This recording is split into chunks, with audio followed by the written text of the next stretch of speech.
Coordination compounds में अभी तक आप लोग काफ़ी कुछ पढ़ चुके हो। स्टार्ट आप लोगों ने किया था कि आखिर कोऑर्डिनेशन कंपाउंड्स क्या होते हैं, एंड देन आप लोगों ने कुछ बेसिक क्वेश्चंस का आंसर किया था कि आखिर कैसे ये डिफरेंट है डबल सॉल्ट से, क्यों ये आयनाइज नहीं होते बिल्कुल आयनिक फॉर्म के अंदर इन एक्वस सॉल्यूशन। एंड साथ में आप लोगों ने कुछ और बातें की थी।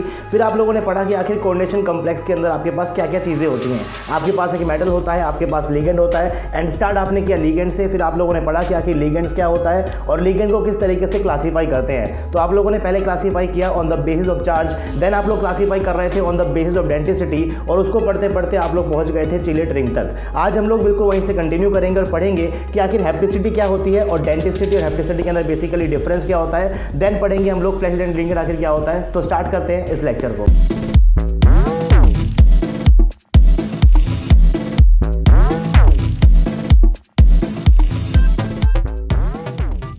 Hello guys, welcome to my YouTube channel. This is RJ और आज हम लोग पढ़ेंगे lecture number 5 of coordination compounds. अभी तक 4 लेक्चर्स मैं ऑलरेडी दे चुका हूं। अगर आपने उनको नहीं देखा है तो प्लीज़ जाकर देख लो। आपको जस्ट जाना पड़ेगा आरजे अकेडमी के यूट्यूब चैनल के ऊपर। वहां पर जाकर आपको प्ले सेक्शन के अंदर कोऑर्डिनेशन कंपाउंड की अलग से एक पेज देखने को मिल जाएगी। स्टार्टिंग से ऑन कर लो, सब कुछ आपको समझ में आएगा। एक सीक्वेंस के अंदर हम यहाँ पर इस चैप्टर को पढ़ रहे हैं, तो आपको भी सीक्वेंस को ब्रेक नहीं करना है, तभी आपको ये चैप्टर समझ में आएगा और बड़े ईजिली आप लोग अपने एग्जाम में आने वाले क्वेश्चन को भी कर पाओगे, चाहे वो आपका CSIR नेट का एग्जाम हो, गेट का एग्जाम हो या फिर आपकी IIT जैम का एग्जाम हो। हम लोग बात कर रहे थे लास्ट लेक्चर के अंदर कि आखिर डेंसिटी क्या होती है और डेंसिटी के बेसिस के ऊपर आप किस तरीके से अपने लिगेंड्स को क्लासिफाई करते हो। तो कुछ आपने वहां पढ़ा मोनोडेंटेड क्या होता है, बाइडेंटेड, ट्राइडेंटेड, एंड देन आप लोगों ने कंडीशन भी देखी कि कब आपके पास कोई एक लिगेंड है वो बाइडेंटेड की तरह काम करेगा या फिर मोनोडेंटेड की तरह काम करेगा, क्योंकि वो चीजें मेटल्स के ऊपर भी डिपेंड करती हैं। और वहां पर आपने कहा कि अगर आपके पास मेटल 3D सीरीज का हुआ तो उस केस के अंदर वो मेटल चाहेगा कि उसका कोऑर्डिनेशन नंबर 6 तक रहे, 4 to 6 रहे। तो उस केस के अंदर आपके पास जो लिगेंड होगा उसकी डेंसिटी डिपेंड करेगी। अगर वो इस नंबर को अटेन कर रहा है तो उसके हिसाब से आप इसकी डेंसिटी को एडजस्ट करोगे। साथ में अगर आपके पास 4D सीरीज का या फिर 5D सीरीज का मेटल रहा तो वो कोऑर्डिनेशन नंबर बियर कर सकता है 8 भी, 10 भी, 12 भी। तो वहां पर आपके पास जो लिगेंड होगा वो एज ए बाइडेंटेड काम करेगा, वहां पर वो एज ए मोनोडेंटेड काम नहीं करेगा।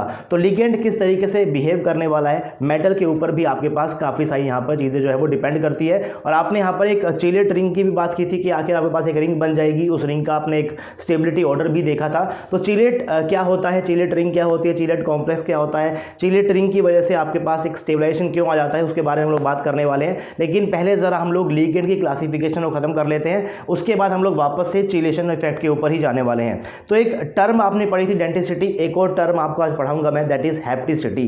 तो दोनों के बीच में रिलेशन क्या है, दोनों के बीच में डिफरेंस क्या है, क्योंकि बच्चे अक्सर यहाँ पर कंफ्यूज होते हैं और ये टॉपिक आपके फिर एग्जाम के अंदर भी आ जाता है और यहाँ से आप लोग फिर नेगेटिव मार्क्स स्कोर करते हो। तो टॉपिक को समझना बहुत इंपॉर्टेंट है। तो प्लीज लेक्चर को आप लोग कंप्लीटली फॉलो करना और कोई भी डाउट अगर आपको है तो आप नीचे कमेंट बॉक्स के अंदर कमेंट भी कर सकते हैं। वीडियो अच्छी लगे तो वीडियो को लाइक, शेयर, सब्सक्राइब भी चैनल को कर सकते हैं, राइट। तो डेंसिटी के अंदर आपने कहा था कि अगर आपके पास लिगेंड हुआ, लेट्स से कि आपके पास डाई या मिथाइल इथाइलिन आपके पास कोई लिगेंड है, आपको पता है कि आपके पास यहाँ पर क्या होंगी, 2 डोनर साइट है, यानी कि 2 नाइट्रोजन यहाँ पर कर सकते हैं अपने मेटल को यहाँ पर इलेक्ट्रॉन्स की डोनेशन कर एक बॉन्ड बना सकते हैं। तो बेसिकली अगर आप यहाँ पर देखो तो आपके पास मेटल और नाइट्रोजन के बीच में 2 बॉन्ड की फॉर्मेशन हुई है। एक आपके पास इस एटम से हुई है, दूसरी आपके पास यहाँ पर इस वाले नाइट्रोजन से हुई है। लेकिन आपके पास लिगेंड में जो बाकी आपके पास यहाँ पर एटम है, जैसे कि आपके पास यहाँ पर ये कार्बन एटम है, आपके पास यहाँ पर एक कार्बन एटम है, इन कार्बन एटम का और मेटल के बीच में कोई भी बॉन्डिंग नहीं है, लेकिन ये एटम आपके पास नाइट्रोजन से कनेक्टेड है। तो जरा ध्यान से देखिए, मैं यहाँ पर एक लाइन बोलने वाला हूँ, that is all bonding atoms are connected but not coordinated. यानी कि जितने भी एटम्स आपके पास लिगेंड के हैं वो सारे के सारे बॉन्डिंग एटम्स आपस में कनेक्टेड तो हैं, लेकिन वो कोऑर्डिनेटेड नहीं है आपके मेटल एटम के साथ। सिर्फ और सिर्फ 2 नाइट्रोजन के एटम ही आपके पास कोऑर्डिनेट है, वो दोनों का मेटल के साथ कोई बॉन्डिंग आपके पास यहाँ पर नहीं हो रही है। लेकिन कुछ लिगेंड्स आपके पास ऐसे भी हो सकते हैं, जैसे कि मान लो मैं बना रहा हूँ यहाँ पर साइक्लोपेंटाडाइल का एक आयन बना देता हूँ यहाँ पर मैं इस तरीके से। तो आपके पास ये एक लिगेंड होता है, इसके अंदर आपके पास क्या होगा, ये नेगेटिव चार्ज जो है ये आपके पास सारे कार्बन के ऊपर ही क्या करता है, रेजोनेंस करता है, जिसकी वजह से यहाँ पर सारे के सारे कार्बन एटम टेंडेंसी रखते हैं कि अगर मैं यहाँ पर कोई मेटल बनाऊंगा तो आपके पास इस मेटल के साथ ये भी रिएक्ट कर सकता है एटम, आपके पास सेंटर ये भी कर सकता है, ये भी कर सकता है, ये भी कर सकता है और आपके पास ये भी कर सकता है। So this is a pentadentate ligand. तो इसके बारे में बात करने वाले हैं, लेकिन यहाँ पर देखिए क्या हो रहा है, अब सारे के सारे कार्बन एटम जो है वो आपके मेटल से कनेक्टेड भी हैं और आपस में भी कनेक्टेड है, राइट। तो ये आपको एक डिफरेंस देखना है जब भी आप लोग डेंटिसिटी और हेप्टिसिटी की बात करते हो। तो मैं आपको पहले इसकी डेफिनेशन दिखाता हूँ, बाद में कुछ एग्जांपल दिखाऊंगा, तो उससे आपकी जो चीज़ें हैं वो और ज़्यादा क्लियर हो जाएंगी। तो hapticity is the coordination of a ligand to a metal centre via an uninterrupted and contiguous series of atoms. The hapticity of the ligand is described with the Greek letter eta. जैसे कि आप denticity को represent कर रहे थे कापा से, वैसे आप लोग हेप्टिसिटी को रिप्रेजेंट करोगे यहाँ पर ईटा से, राइट। तो हेप्टिसिटी कैसे निकालते हो, तो मैंने एक एग्जांपल लिखा हुआ है, एग्जांपल देखिए फिर आपको चीज़ समझ में आ जाएगी। So in general eta notation only applies when multiple atoms are connected, otherwise kappa notation is used. अगर आपके पास वो कनेक्टेड नहीं होंगे तो फिर वहां पर ईटा का सवाल ही पैदा नहीं होता है। जैसे कि मैंने यहाँ पर बनाया हुआ है साइक्लोपेंटाडाइइनाइल लिगेंड। तो इसमें आप देखिए आपके पास यहाँ पर 5 कार्बन है और जो नेगेटिव चार्ज है वो आपके पास यहाँ पर रेजोनेंस के अंदर है। तो सारे के सारे कार्बन एटम यहाँ पर टेंडेंसी रखते हैं मेटल के साथ बॉन्ड बनाने की। तो इस केस के अंदर ये 5 कार्बन एटम आपस में भी कनेक्टेड है, राइट, एक कंटीजियस सीरीज के अंदर है, कोई ब्रेक आपको इनके बीच में देखने को नहीं मिल रहा है। 5 की 5 एटम कनेक्टेड है और साथ में बॉन्डेड भी है मेटल के साथ। तो आप यहाँ पर इसकी हेप्टिसिटी क्या बोलने वाले हो, 5 बोलने वाले हो। अब ऐसा नहीं है कि ये लिगेंड हमेशा 5 कार्बन से ही बाइंड करने की कोशिश करेगा, भाई क्या पता मेटल को सिर्फ 3 साइड्स आपको डोनेशन चाहिए हो, तो ये जो आपके पास लिगेंड है 3 कार्बन से भी डोनेशन इस तरीके से कर सकता है, डिपेंड करता है मेटल चाहता क्या है। तो इस केस में ये वाला कार्बन एटम, ये वाला कार्बन एटम और ये वाला कार्बन एटम आपस में भी कनेक्टेड है और साथ में मेटल के साथ भी बॉन्डेड है, आपस में कनेक्टेड भी है, मेटल के साथ बॉन्डेड भी है। तो इस केस में मैं क्या बोलने वाला हूं कि इसकी हेप्टिसिटी क्या होगी, यहाँ पर ईटा 3 होगी। यहाँ पर जो आपके पास ये 2 सेंटर हैं ये आपस में कनेक्टेड हैं बट ये बॉन्डेड नहीं है मेटल के साथ, इसीलिए आप यहाँ पर इनको काउंट नहीं करोगे। अगर मैं आपको यहाँ पर एग्जांपल देता हूँ, लेट से मैं एक बार इसको रब कर देता हूँ, राइट। तो लेट से कि आपके पास यहाँ पर एग्जांपल ले लेता हूँ मैं, NH2 है, आपके पास यहाँ पर CH2, आपके पास यहाँ पर CH2 और आपके पास यहाँ पर NH2। तो अगर मैं इस केस में बात करता हूँ तो आपके पास एक डोनेशन हो सकती है इस वाले नाइट्रोजन से मेटल को और एक आपके पास हो सकती है इस वाले से मेटल को। तो आपके पास आपको दिख रहा है कि यहाँ पर 2 साइड से आपको यहाँ पर बॉन्डेड एटम्स बॉन्डेड दिख रहा है आपको मेटल के साथ, लेकिन ये आपस में कनेक्टेड नहीं है, आपको इनके बीच में ब्रेकेज दिख रहा है। तो मैं इस केस में इस लिगेंड की डेंटिसिटी बोल दूंगा आपके पास 2 है, इसके पास क्या है 2 डोनर साइट है, लेकिन आपके पास इसकी हेप्टिसिटी क्या रहेगी, सिर्फ 1 रहेगी, क्योंकि ये दोनों बॉन्डेड तो है लेकिन आपस में कनेक्टेड नहीं है अब इस वाले केस के अंदर। तो आई होप कि आप एक डिफरेंस फील कर पा रहे होंगे कि आखिर आपके पास हेप्टिसिटी क्या होती है और आपके पास डेंटिसिटी क्या होती है। डेंटिसिटी को रिप्रेजेंट करते हैं कापा से और हेप्टिसिटी को हम लोग रिप्रेजेंट करते हैं ईटा से। नोटेशन भी आप लोग याद रखना, कभी कभी नोटेशन के ऊपर भी आपके पास क्वेश्चंस बन जाते हैं, राइट। तो कुछ और बातें करेंगे पहले इसके बारे में, लेकिन उसके पहले लिखा हुआ है यहाँ पर मैंने that denticity can also depend on the coordination number that a complex want to attain. कि जो डेंटिसिटी है, जैसे कि आपने कल पढ़ा था कार्बोनेट को, नाइट्रेट को, सल्फेट को, नाइट्रो ग्रुप को, कि जब वो आपके पास एज ए बाइडेंटेट काम करेंगे तो आपके पास एक 4 मेंबर की रिंग बनती है, राइट। और वो 4 मेंबर की रिंग इतनी स्टेबल नहीं होती है, लेकिन अगर आपके पास मेटल 3D सीरीज का है तो वहां पर वो कोशिश करेगा कि वो उसको ना ही बनाए, लेकिन अगर आपके पास मेटल 4D सीरीज का या फिर 5D सीरीज का होता है तो वहां पर वो 4 मेंबर की रिंग को भी स्टेबलाइज करता है और वो लिगेंड आपके पास एज ए बाइडेंटेट काम करता है। लेकिन अगर आपके पास लेट से मेटल 3D सीरीज का ही है और आपके पास वही लिगेंड है, एज ए बाइडेंटेट भी काम कर सकता है, एज ए मोनोडेंटेट भी काम कर सकता है, और वो 3D सीरीज का जो आपके पास मेटल है वो एक ऐसे कॉम्प्लेक्स के अंदर है कि उसका कोऑर्डिनेशन नंबर 6 अटेन नहीं हो रहा है, तो मेटल ये भी चाहेगा साथ में कि उसका कोऑर्डिनेशन नंबर 6 भी अटेन हो जाए, क्योंकि कोऑर्डिनेशन नंबर 6 को एक अलग से स्टेबिलिटी मिलती है, हम आगे पढ़ेंगे उसको कि आगे स्टेबिलिटी क्यों मिलती है। कोऑर्डिनेशन नंबर 5 के कंपाउंड्स कम क्यों होते हैं, 6 के ज़्यादा क्यों होते हैं, फिर 4 के भी आपके पास देखने को मिलते हैं, तो इन्हीं कोऑर्डिनेशन नंबर के कंपाउंड आपको क्यों देखने को मिलते हैं उसके बारे में बात करेंगे। लेकिन अभी के लिए मैंने आपसे क्या बोला, ये जो आपके पास मेटल है, ये जो आपके पास लिगेंड है, इस लिगेंड की डेंटिसिटी क्या होगी, ये डिपेंड करती है मेटल के ऊपर भी कि वो कौन सा कोऑर्डिनेशन नंबर अटेन करना चाहता है। तो 3D सीरीज के मेटल चाहते हैं अटेन करना कोऑर्डिनेशन नंबर 6, और 4D और 5D वाले तो भाई 8 के अंदर, 10 के अंदर, 12 में खुश हैं, यानी कि 4D और 5D वाले केस के अंदर डेंटिसिटी ज़्यादा भी चलेगी। अब एग्जांपल लिखा हुआ मैंने यहाँ पर कॉम्प्लेक्स है, मैंने यहाँ पर कोबाल्ट का, कोबाल्ट CO3 NH3 का 4, इसके ऊपर चार्ज आपके पास क्या है प्लस का 1 है।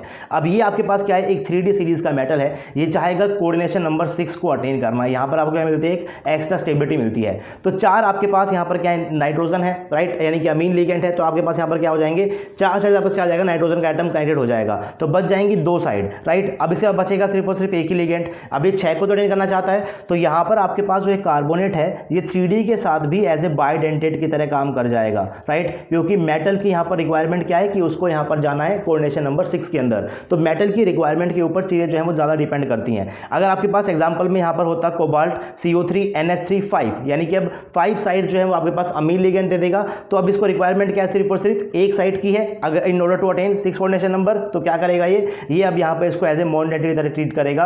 और यहाँ पर आपके पास जो होगा कार्बोनेट, इसकी जो डेंटिसिटी है वो आपके पास क्या होगी, यहाँ पर सिंगल होगी यानी कि मॉनडेटेड होगी। और यहाँ आपके पास क्या थी, वो बाइडेंटेड, यानी कि यहाँ पर आपके पास 2 थी, क्योंकि ये जो आपके पास मेटल है चाहता है कोऑर्डिनेशन नंबर 6 को अटेन करना।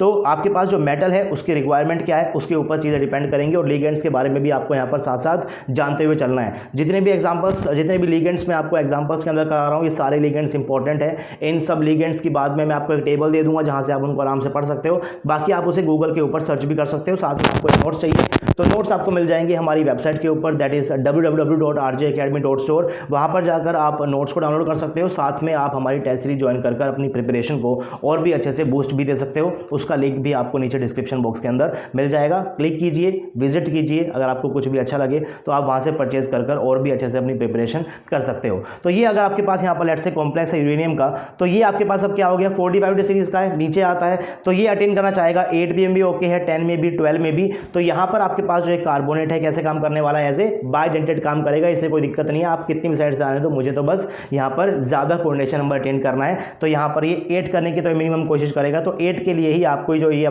कार्बोनेट है इसको एज ए बाइडेंटेड काम करना ही पड़ेगा। उसके बाद आपके पास यहाँ पर है sometimes flexible character also depends on the pH. अब पीएच के ऊपर भी कभी कभी जो चीज़ें हैं वो डिपेंड कर जाती हैं। क्यों करेंगी भाई, लेट्स से कि आपके पास सॉल्यूशन है, सॉल्यूशन का आपने हाई पीएच कर दिया। अगर सॉल्यूशन का पीएच हाई है दैट मींस सॉल्यूशन के अंदर H+ आयंस भी हैं। और अगर आपके पास H+ आयंस है तो जो लिगेंड के अंदर लेट्स से कि आपके पास कोई एक लिगेंड है EDTA, राइट। तो EDTA के अंदर आपके पास राइट से ही आपके पास है EDTA। तो EDTA में आपके पास जो साइड से डोनेशन होता है that is from nitrogen atom, right. अब यहाँ से क्या आपके पास क्या डोनेशन हो रहा है, लेट्स इसके ऊपर आपके पास क्या है, यहाँ पर नेगेटिव चार्ज है। अगर आपके पास सॉल्यूशन के अंदर H+ आयंस बहुत ज़्यादा होंगे तो ये H+ आयन पहले ही लिगेंड से बाइंड हो जाएगा। अगर H+ आयन लिगेंड से बाइंड हो जाएगा तो आपके पास ये लिगेंड जो है वो मेटल को डोनेशन कर ही नहीं पाएगा। तो आपके पास एक बॉन्डिंग यहाँ पर कम हो जाती है। और अगर ये कम हो गई तो आपके पास क्या हो जाएगा भाई, जो डेंटिसिटी है लिगेंड की वो आपके पास क्या हो रही है, डिक्रीज हो रही है जैसे जैसे आपके पास पीएच बढ़ रहा है। क्योंकि ये H+ आयन मेटल से इंटरेक्ट नहीं करता भाई, ये इंटरेक्ट करता है लिगेंड के साथ। और लिगेंड के जो आपके पास डोनर साइट होती है उसको पहले से ही ऑक्यूपाई कर दे, जिसकी वजह से फिर वो एज ए कोऑर्डिनेशन नंबर काम नहीं करेगा मेटल के लिए, क्योंकि आपके पास यहाँ पर ये बॉन्ड बनेगा ही नहीं। तो पीएच के ऊपर भी चीज़ें डिपेंड करती हैं। एग्जाम्पल मैंने बता दिया आपको, साथ में लिखा भी हुआ है that denticity generally decreases with increase in concentration of pH. अगर आपके पास पीएच ज़्यादा है दैट मीन्स आपके पास क्या है, H+ की कंसंट्रेशन कम है। अगर आपके पास पीएच कम है तो आपके पास क्या है, यहाँ पर H+ की कंसंट्रेशन ज़्यादा है। मैंने स्टार्टिंग में उल्टा बोला तो कोई बात नहीं। अगर आपके पास एसिडिक सॉल्यूशन है तो H+ ज़्यादा होगा, बेसिक है तो आपके पास क्या होगा, H+ कम होगा। और अगर आपके पास पीएच जितना कम होता है उतना ज़्यादा आपके पास कंपाउंड क्या होता है, एसिडिक होता है। तो ये भी चीज़ें सारी की सारी आपको पता है। Because at low pH some donating sites occupied by H+ itself. जैसे कि आपके पास जो EDTA है, आई होप कि आपने इसका स्ट्रक्चर देख लिया होगा। मैंने आपसे कहा था कि आपको बहुत सारे लिगेंड्स को देखना है, तो आपने इसको देख लिया होगा। आप इसको दोबारा से देखिए, ये आपके पास यहाँ पर 6 डेंटिसिटी को शो कर सकता है। और अगर मेरे पास पीएच ज़्यादा होगा तो उसकी कुछ साइड जो है वो H+ ऑक्यूपाई कर लेगा। तो अगर आपके पास यहाँ पर इसकी डेंटिसिटी 6 दिखा सकता था तो अब ये सिर्फ और सिर्फ 4 ही दिखा पाएगा, क्योंकि 2 साइड यहाँ पर H+ ने ऑक्यूपाई कर ली है। तो स्ट्रक्चर को देखिए, उसके बाद आप यहाँ पर इसको बड़ी इजीली समझ भी पाओगे। नाउ समटाइम्स लिगेंड्स जो है वो ज्योमेट्री को भी डिसाइड करते हैं। भाई कमाल की चीज़ है, जो आपका कॉम्प्लेक्स होगा उसकी ज्योमेट्री क्या होगी उसके ऊपर भी जो यहाँ पर लिगेंड से अपना इफेक्ट डालते हैं। क्योंकि आपके पास एक चीज़ होती है bite angle. Now what is this bite angle, the bite angle is the ligand metal ligand bond angle of coordination complex containing a bidentate ligand. अगर आपके पास कोई एक लेट्स से बाइडेंटेड लिगेंड है, मैंने एग्जांपल लिखा हुआ है ऑक्सलेट आयन का। अगर ये ऑक्सलेट आयन आपके पास किसी मेटल के साथ बॉन्ड बना रहा है तो आपके पास इस टाइप की एक चिलेटरिंग आएगी। और आप देख पा रहे हो कि आपके पास यहाँ पर मेटल लिगेंड और लिगेंड मेटल और लिगेंड के बीच में जो बॉन्ड होगा, यानी कि लिगेंड फिर आपके पास मेटल है फिर दोबारा से लिगेंड है, इनके बीच में जो आपके पास बॉन्ड होगा this is what, this is known as bite angle. अब इसकी भी काफ़ी इंपॉर्टेंस रहेगी, क्योंकि अगर मैं यहाँ पर लिगेंड के साइज को इंक्रीज कर दूंगा, अगर मैं यहाँ पर एसिटाइल एसीटोनेट आयन ले आऊंगा, यानी कि AC हम इसको इस तरीके से रिप्रेजेंट करते हैं, और ऑक्सीडेट को हम रिप्रेजेंट रिप्रेजेंट करते हैं OX से। आगे जाकर मैं इनके शॉर्ट नाम यूज़ करूंगा, बार बार इनकी कंप्लीट नेम को नहीं लूंगा, तो नाम भी आप यहाँ पर साथ साथ याद करते हुए चलिए। तो आपके पास जो यहाँ पर एसिटाइल एसीटोनेट होता है थोड़ा सा बड़ा होता है, तो इस केस में आप देख सकते हो स्ट्रक्चर की वजह से ही आपके पास यहाँ पर क्या होगा, थोड़ा सा बड़ा बाइट एंगल बनेगा। अगर आपके पास ज़्यादा बाइट एंगल है, यानी कि आपके पास ये दोनों बॉन्ड है थोड़ा थोड़ा दूर रहना चाहेंगे, यहाँ पर आप पास क्या रहेंगे, पास रहना चाहेंगे, तो इस केस में आप अब ज्योमेट्री को ऑब्जर्व कीजिएगा। अगर मैं कोऑर्डिनेशन नंबर 6 की बात कर रहा हूँ तो आपके पास ज्योमेट्री बन सकती है ऑक्टाहेड्रल। कैसी होती है भाई ऑक्टाहेड्रल, आपको पता है कि आप इस तरीके से बनाते हो उसको, एक बॉन्ड आपके पास यहाँ पर आता है ऊपर की तरफ, एक आपके पास यहाँ पर जाएगा नीचे की तरफ। तो कोऑर्डिनेशन नंबर 6 वाले कंपाउंड ऑक्टाहेड्रल भी बना सकते हैं और साथ में वो ट्राइगोनल प्रिज्मिक भी बना सकते हैं, यानी कि आपके पास जैसे आपके पास क्या है, ऑक्टाहेड्रल है, एंड दूसरा बना सकते हैं आपके पास ट्राइगोनल प्रिज्मेटिक। तो दो टाइप की शेप आपको यहाँ पर देखने को मिल सकती है। अब ट्राइगोनल प्रिज्मेटिक कैसा दिखता है, तो यार मेरे पास अभी उसकी 3D फिगर नहीं है, अगर आप चाहो तो गूगल के ऊपर देख सकते हो इसको। बाकी ये बनता कैसे है, तो आपके पास एक यहाँ पर ट्राइंगल होता है इस तरीके से, इसके जस्ट ऊपर आपके पास ट्राइंगल होगा, यहाँ पर उल्टा ट्राइंगल होगा, और आपके पास यहाँ पर बीच में मेटल होता है जो कि आपके पास यहाँ पर इनसे इस तरीके से बॉन्डेड होता है। तो आई होप आप इसको थोड़ा सा विजुअलाइज कर पा रहे हो, अगर कर पाओगे तो समझ में भी आ जाएगा आपको चीज़ें। आपके पास एक ट्राइंगल यहाँ पर नीचे होगा, एक आपके पास ऊपर होगा, लेकिन अगर यहाँ पर दो साइड्स हैं तो इधर ट्राइंगल की एक साइड यानी कि उल्टे ट्राइंगल बनाने हैं आपको दो, बीच में आपके पास यहाँ मेटल होता है और सारे के सारे एटम से वो इस तरीके से कनेक्टेड होता है। ये शेप आपके पास होती है ट्राइगोनल प्रिज्मेटिक। तो कोऑर्डिनेशन नंबर 6 वाले जो आपके पास कॉम्प्लेक्स हैं वो ट्राइगोनल प्रिज्मेटिक भी बना सकते हैं और वो ऑक्टाहेड्रल भी बना सकते हैं। तो आपको दिख रहा होगा कि ऑक्टाहेड्रल में आपके पास यहाँ पर जो बॉन्ड एंगल्स हैं ये थोड़े से बड़े चाहिए, थोड़े से ज़्यादा चाहिए इसको, लेकिन जो आपके पास ऑक्सलेट जैसे लिगेंड होते हैं इस बाइट एंगल को स्मॉल ही रख पाते हैं, ज़्यादा बड़ा बाइट एंगल यहाँ पर नहीं है। तो इस टाइप के लिगेंड के केस के अंदर आपके पास जब कोऑर्डिनेशन नंबर 6 का कंपाउंड बनेगा तो वो ट्राइगोनल प्रिज्मेटिक को प्रेफर करेगा। अगर आपके पास ज़्यादा बाइट एंगल होगा तो वो किसको प्रेफर करेगा, वो ऑक्टाहेड्रल ज्योमेट्री को प्रेफर करेगा। तो यही चीज़ मैंने लिखी हुई है कि कभी कभी जो लिगेंड्स हैं उनका जो बाइट एंगल बनने वाला है उनके ऊपर भी ज्योमेट्री डिपेंड कर जाती है। अगर आपका बाइट एंगल छोटा होता है तो ट्राइगोनल प्रिज्मेटिक बनेगा, अगर आपका बाइट एंगल ज़्यादा होता है तो ऑक्टाहेड्रल बनेगा।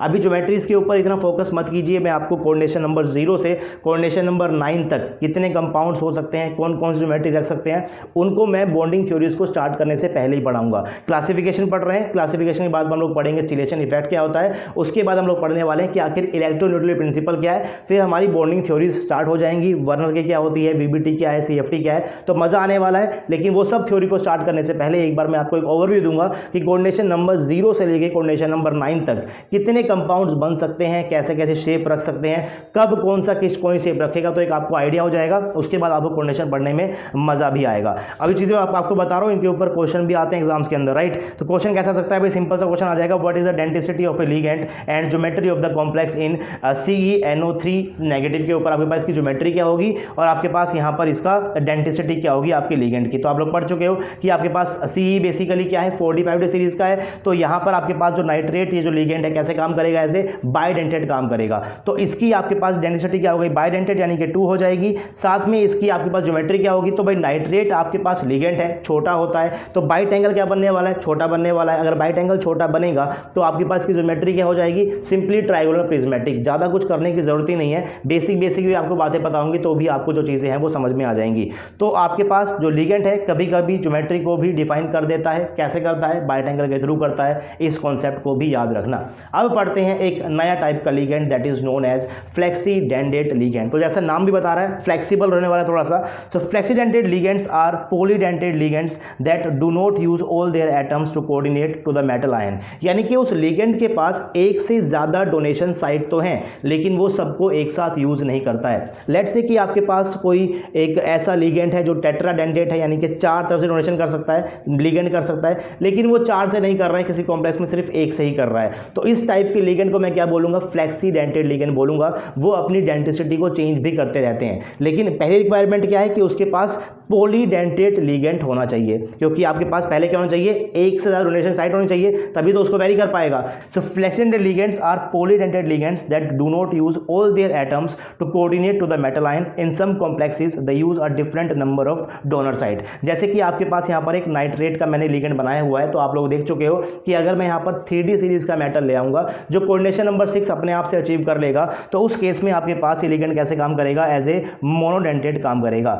लेकिन अगर मैं यहाँ यहाँ पर ले आऊँगा सीरियम को, जो कि आपके पास 5D और 4D सीरीज़ का है। तो उस केस में आपके पास क्या होने वाला है, यही लिगेंड आपके पास कैसे काम करने वाला है, एज ए बाइडेंटेड काम करने वाला है। तो वो पॉइडेंटेड लिगेंड जो कभी ये और कभी वो रह सकते हैं, तो उस केस में आपके पास वो लिगेंड कैसा होने वाला है, एज ए फ्लेक्सीडेंटेड आप उसको यहाँ पर क्लासीफाई करोगे। तो अगर 3D सीरीज का आपके पास है तो नाइट्रेट काम करता है बॉन्डेंटेड, अगर आपके पास 4D 5D सीरीज का मेटल है तो आपके पास नाइट्रेट काम करता है एज ए बाइडेंटेड। कुछ और एग्जांपल्स हैं जैसे कि EDTA कभी 6 दिखाएगा, कभी 4 दिखाएगा, कभी 2 भी दिखा सकता है ना। तो अलग अलग इसे क्या होती है, डेंसिटी होती है, कार्बोनेट है, सल्फेट है। तो ये आपके पास यहाँ पर कुछ एग्जांपल्स हैं, एग्जांपल्स आप पहले भी डील कर चुके हो, स्ट्रक्चर्स आपको आते हैं और चीज़ें आपको बाकी सारी आती हैं। अब एक और आपके पास टाइप ऑफ लिगेंड होता है, that is what, that is एम्बीडेंटेड ligand. So the ligands having more than one binding site may use different set of binding site in different cases, but all the binding site cannot operate simultaneously to coordinate a particular metal center. Such ligand are described as empty-dented ligand. तो ये भी आपके पास एक interesting category है। जरा सोचिए, आपके पास कोई एक लिगेंड है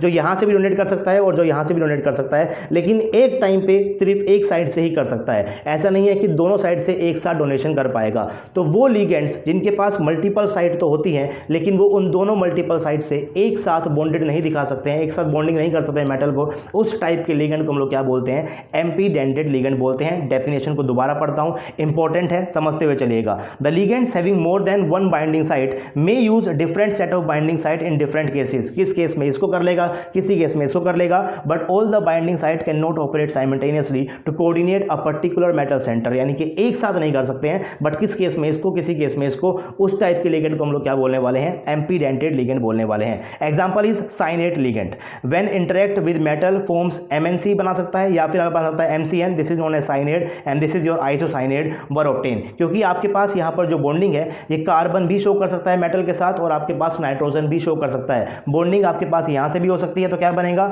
मेटल CN, और बॉन्डिंग आपके पास जो है वो नाइट्रोजन की तरफ से हो सकती है, फिर आपके पास क्या बनेगा, MnC, राइट। तो this is known as isocyanide and this is known as your cyanide. तो यहाँ पर आपके पास आइसोमेरिज्म भी आ रहा है, आपके पास लिंकेज आइसोमर की यहाँ पर एक आपके पास फाउंडेशन बन रही है, तो उसको भी आपको आगे बढ़ना है कि किस तरीके से आप यहाँ पर उसको उस तरीके से भी क्लासिफाई कर सकते हो। ये जो आपके पास नाइट्रेट लिगेंड है, आपको पता है कि एज ए बाइडेंटेड काम कर सकता है, यहाँ से भी कर सकता है डोनेशन, यहाँ से भी कर सकता है, लेकिन आपका जो नाइट्रोजन है यहाँ से भी आपके पास डोनेशन हो सकती है, कि आपके पास क्या होता है, यहाँ पर इस तरीके से रेजोनेंस के अंदर होता है, तो डोनेशन आपके पास यहाँ पर नाइट्रोजन से भी हो रही होती है। तो जिस टाइम पे ये बाइडेंटेड की तरह काम करेगा, तो आपके पास ये दो साइड बिजी रहेंगी, तो उस केस के अंदर आपके पास इसके पास कोई भी एम्पीडेंटेड आपके पास नेचर नहीं है। लेकिन जब आपके पास ये नाइट्रेट आयन एज ए मोनडेंटेड काम करेगा, तो उस केस में आपके पास डोनेशन O से भी हो सकती है और साथ में N से भी हो सकती है। तो अगर आपके पास यहाँ पर हुई N से, तो आपके पास कॉम्प्लेक्स बनेगा MnO2, अगर आपके पास हुई O से, तो आपके पास बनेगा MO के बीच में बॉन्डिंग है एंड ONO आप बनाओगे, यानी कि आपको यहाँ पर एम्पीडेंटेड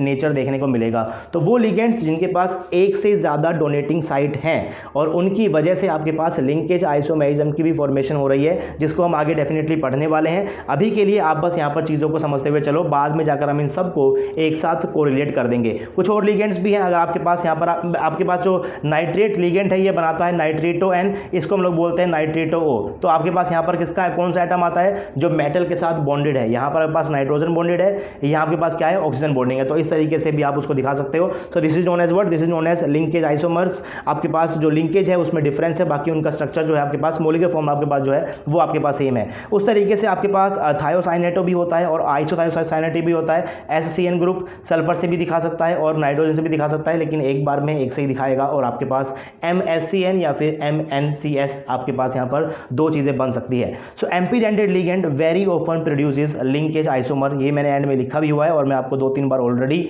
बता भी चुका हूँ। तो लिगेंड की क्लासिफिकेशन अब हम लोग यहाँ पर खत्म करते हैं। अब हम लोग एक बार वापस से पढ़ेंगे कि आखिर आपके पास जो चिलेशन इफेक्ट है वो क्या होता है। चिलेट रिंग की वजह से आपके पास एक्स्ट्रा स्टेबलाइजेशन क्यों आती है, वहाँ पर थर्मोडायनामिक फिनोमिना काम कर रहा होता है, काइनेटिक फिनोमिना काम कर रहा होता है, एंट्रोपी का फैक्टर क्या होता है, उसके ऊपर से क्वेश्चन आ चुका है कि चिलेट रिंग आपके पास ज़्यादा स्टेबल के अंदर आपके पास डोमिनेट कौन करता है, थर्मोडायनामिक प्रॉपर्टी डोमिनेट करती है, फिर आपके पास एंट्रोपी वाला फैक्टर डोमिनेट करता है, डेल्टा एच डोमिनेट करता है या फिर डेल्टा एस डोमिनेट करता है। CSIR का क्वेश्चन है, 4 मार्क्स का, तो क्वेश्चन आ चुका है। तो ये वाला पार्ट भी आपके पास इंपॉर्टेंट है। लेकिन लिगेंड की क्लासिफिकेशन तो हमने पढ़ी ली है, जाते जाते एक बार हम लोग थोड़ा सा लिगेंडिंग बिहेवियर की बात कर लेते हैं। H2 की आपके पास किस तरीके से करता है, N2 कैसे करता है, O2 कैसे करता है, क्योंकि बिल्कुल सिमिलर इनका बिहेवियर है एज ए लिगेंड। लेकिन अभी हम इसको नहीं पढ़ेंगे, इसको हम लोग कहाँ पर समझेंगे, जब हम लोग इनके एमओ डायग्राम को समझ लेंगे। लेकिन इनका लिगेंडिंग बिहेवियर सेम ही होता है। तो एक बार हम लोग बस जरा याद कर लेते हैं। जैसे कि आपके पास लेट से यहाँ पर H2 है, ये कोई लिगेंड है आपके पास H2, आपके पास यहाँ पर N2 है, आपके पास यहाँ पर O2 है। तो ये 3 लिगेंड किस तरीके से काम करते हैं, इनका बिहेवियर कैसा होता है। तो आपके पास have the similarity in bonding interaction from filled MO they donate the electron pair. जो MO उसका फील्ड होगा, जैसे कि आपके पास H2 है तो आप इसकी इलेक्ट्रॉनिक कॉन्फ़िगरेशन कैसे लिखोगे, आप पहले इलेक्ट्रॉन को भरते हो 1 सिग्मा के अंदर आप लोग क्या भर दोगे, 2 इलेक्ट्रॉन्स को भर दोगे, राइट। तो आप ऐसे तो भरते हो 1 सिग्मा G2 1 सिग्मा U2, उस तरीके से आप क्या करते हो, इलेक्ट्रॉन्स की फिलिंग करते हो।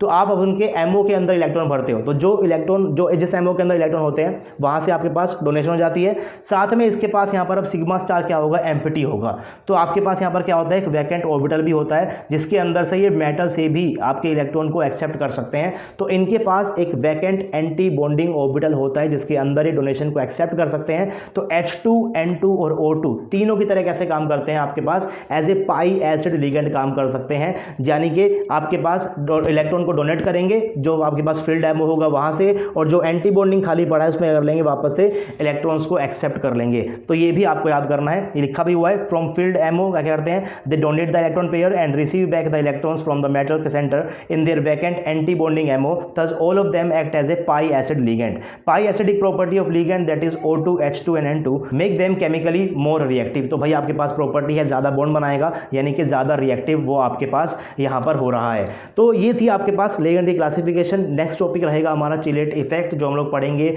नेक्स्ट लेक्चर के अंदर, क्योंकि फिर कंटिन्यूटी ब्रेक हो जाती है। चिलेट इफेक्ट के ऊपर से लेक्चर रहेगा, इसके ऊपर से क्वेश्चन आ चुका है। उसके बाद हम लोग पढ़ने वाले हैं कि आखिर आपके पास इलेक्ट्रोनिक प्रिंसिपल क्या होता है, जिस इलेक्ट्रोनिक प्रिंसिपल क्या होता है उसको पढ़ेंगे। एंड देन हम लोग करने वाले हैं अपनी बॉन्डिंग थ्योरीज को स्टार्ट करेंगे हसाब कॉन्सेप्ट से, देन बर्नर पढ़ेंगे, then VBT and then CFT. तो आपका एक कनेक्शन भी यहाँ पर बिल्ड होता रहेगा। सो this is it, thank you for watching the lecture. अगर आपको लेक्चर अच्छा लगा तो प्लीज़ वीडियो को लाइक कर सकते हो, चैनल के ऊपर नए हो तो चैनल को सब्सक्राइब जरूर कर लेना, एंड सब्सक्राइब करते हुए बेल आइकन को प्रेस करना ताकि नोटिफिकेशन भी आप तक पहुंचती रहेगा। अगर आपको हमारा काम अच्छा लगता है तो आप आरजे एकेडमी की फाइनेंशियल हेल्प भी कर सकते हो। आप हमें गूगल पे, फोन पे या पेटीएम कर सकते हो। नंबर आपकी स्क्रीन के ऊपर है 9053519385। अगर आपको नोट्स चाहिए, टेस्ट सीरीज आपको अच्छी ज्वाइन करनी है तो आप हमारे स्टोर को विजिट कर सकते हो www.rjacademy.store। वहाँ पर जाकर आपको नोट्स भी मिल जाएंगे, और टेस्ट सीरीज को ज़रूर ज्वाइन करना ताकि आपकी प्रिपरेशन के अंदर एक बूस्ट मिले। आपसे मिलूंगा फिर कभी, तब तक के लिए पढ़ते रहिए, पढ़ाते रहिए, खुश रहिए। Thank you so much.